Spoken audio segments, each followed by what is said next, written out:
Di tanah Jawa yang diselimuti kabut sejarah dan bisikan legenda, lahirlah seorang pemuda yang tak ditakdirkan menjadi raja, namun justru mengguncang takdir itu sendiri. Ia bukan pewaris tahta, bukan pula bangsawan besar yang dielu-elukan sejak lahir, tapi dari kesunyian hutan Mataram, dari tanah yang masih liar dan tak tersentuh, ia bangkit. Namanya kelak menggema sebagai Panembahan Sinopati, seorang penakluk, seorang pemimpin, dan sosok yang konon menjalin hubungan dengan kekuatan tak kasat mata. Sebelum kita masuk ke kisah epik ini, jangan lupa dukung channel ini dengan subscribe, like, dan share agar cerita-cerita sejarah penuh makna seperti ini terus hadir menemani kalian. Karena di balik setiap legenda selalu ada pelajaran hidup yang bisa kita petik. Dan kisah kali ini bukan sekedar cerita tentang kekuasaan, tapi tentang tekad, keberanian, dan bagaimana seseorang bisa mengubah nasibnya sendiri. Mari kita mulai perjalanan menuju lahirnya seorang raja besar dari tanah yang sunyi.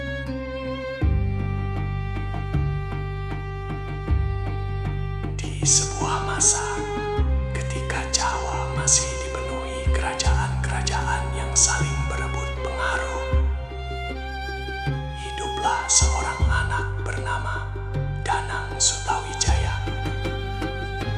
Ia adalah putra dari Ki Ageng Pemanahan, seorang abdi setia kerajaan Pajang yang dipimpin oleh Sultan Hadiwijaya. Sejak kecil, Sutawijaya tidak tumbuh dalam kemewahan istana. Ia justru lebih akrab dengan alam, dengan suara angin yang menyapu pepohonan dan tanah yang belum banyak disentuh manusia. Ketika ayahnya diberi hadiah tanah Mataram oleh Sultan Pajang sebagai bentuk balas jasa, tak ada yang menyangka bahwa tanah itu kelak akan menjadi pusat kekuasaan besar. Namun bagi banyak orang saat itu, Mataram hanyalah hutan belantara, tempat sunyi yang jauh dari hiruk-pikuk kerajaan. Tapi di mata Sutawijaya, tempat itu berbeda. Ia melihat potensi, ia merasakan panggilan, seolah tanah itu berbicara kepadanya, memanggilnya untuk membangun sesuatu yang lebih besar. Seiring waktu, ia tumbuh menjadi pemuda yang tangguh. Ia tidak hanya menguasai ilmu perang, tetapi juga mendalami laku spiritual, bertapa, menyepi, dan mencari kekuatan batin. Dalam dirinya, mulai tumbuh keyakinan bahwa ia ditakdirkan untuk sesuatu yang lebih besar dari sekedar hidup sebagai pengikut.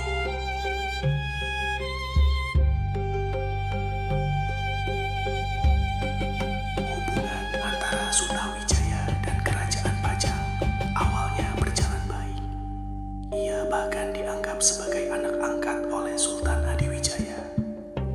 Namun seiring waktu, benih-benih konflik mulai tumbuh. Sutawijaya mulai merasakan bahwa dirinya tidak lagi sekadar pelayan atau bawaan. Ia memiliki kekuatan, pengaruh, dan dukungan dari rakyat di Mataram yang semakin berkembang. Sunyi kini mulai hidup, ladang-ladang dibuka, pemukiman dibangun, dan rakyat mulai melihat Sutawijaya sebagai pemimpin mereka. Namun kekuatan yang tumbuh ini mulai dianggap ancaman oleh Pajang. Ketegangan pun tak terhindarkan. Sutawijaya berada di persimpangan, tetap setia atau mengambil jalan berbahaya, melawan kekuasaan yang selama ini menaunginya. Keputusan itu tidak mudah, tapi sejarah mencatat ia memilih jalan yang penuh resiko. Dengan strategi dan kecerdikan, ia mulai memperkuat pasukan, membangun aliansi, dan mempersiapkan diri menghadapi konflik besar. Pertempuran pun terjadi, bukan sekadar perang fisik, tetapi juga perang mental dan politik. Dan disinilah Sutawijaya menunjukkan kualitasnya sebagai pemimpin. Tenang, tegas, dan penuh perhitungan.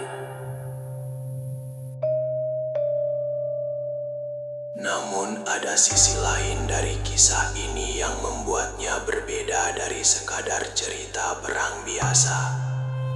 Sutawijaya dikenal sebagai sosok yang sangat dekat dengan dunia spiritual. Ia sering melakukan tapa brata, menyepi di tempat-tempat sunyi untuk mencari petunjuk dan kekuatan batin. Salah satu kisah yang paling terkenal adalah pertemuannya dengan Nyi Roro Kidul, penguasa Laut Selatan. Konon, dalam sebuah lagu spiritual di pesisir, ia berhasil bertemu dengan sang ratu. Dalam keheningan malam, di tengah debur ombak yang tak pernah berhenti, terjadi sebuah peristiwa yang sulit dijelaskan dengan logika. Sebuah ikatan terbentuk, bukan sekadar pertemuan biasa, tetapi hubungan spiritual yang diyakini memberikan perlindungan dan kekuatan gaib kepada Sutawijaya. Cerita ini terus hidup dalam tradisi lisan masyarakat Jawa. Bagi sebagian orang, ini adalah mitos, tapi bagi yang lain, ini adalah bagian dari realitas spiritual yang tak terpisahkan dari sejarah Jawa. Yang jelas, sejak saat itu, nama Sutawijaya semakin diselimuti aura misteri. Ia bukan hanya pemimpin militer, tetapi juga sosok yang dianggap memiliki wahyu kekuasaan.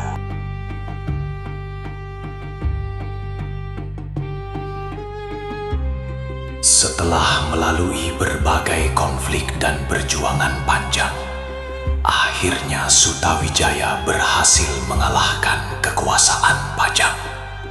Kemenangan itu bukan hanya kemenangan perang, tetapi juga simbol lahirnya kekuasaan baru.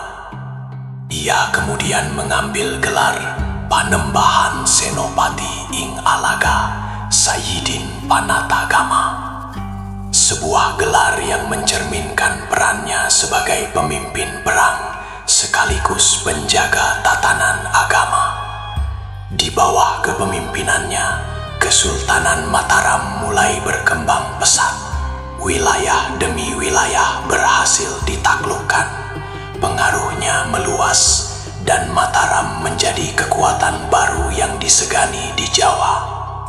Ia tidak hanya membangun kekuatan militer, tetapi juga menata pemerintahan, memperkuat budaya, dan menyatukan masyarakat.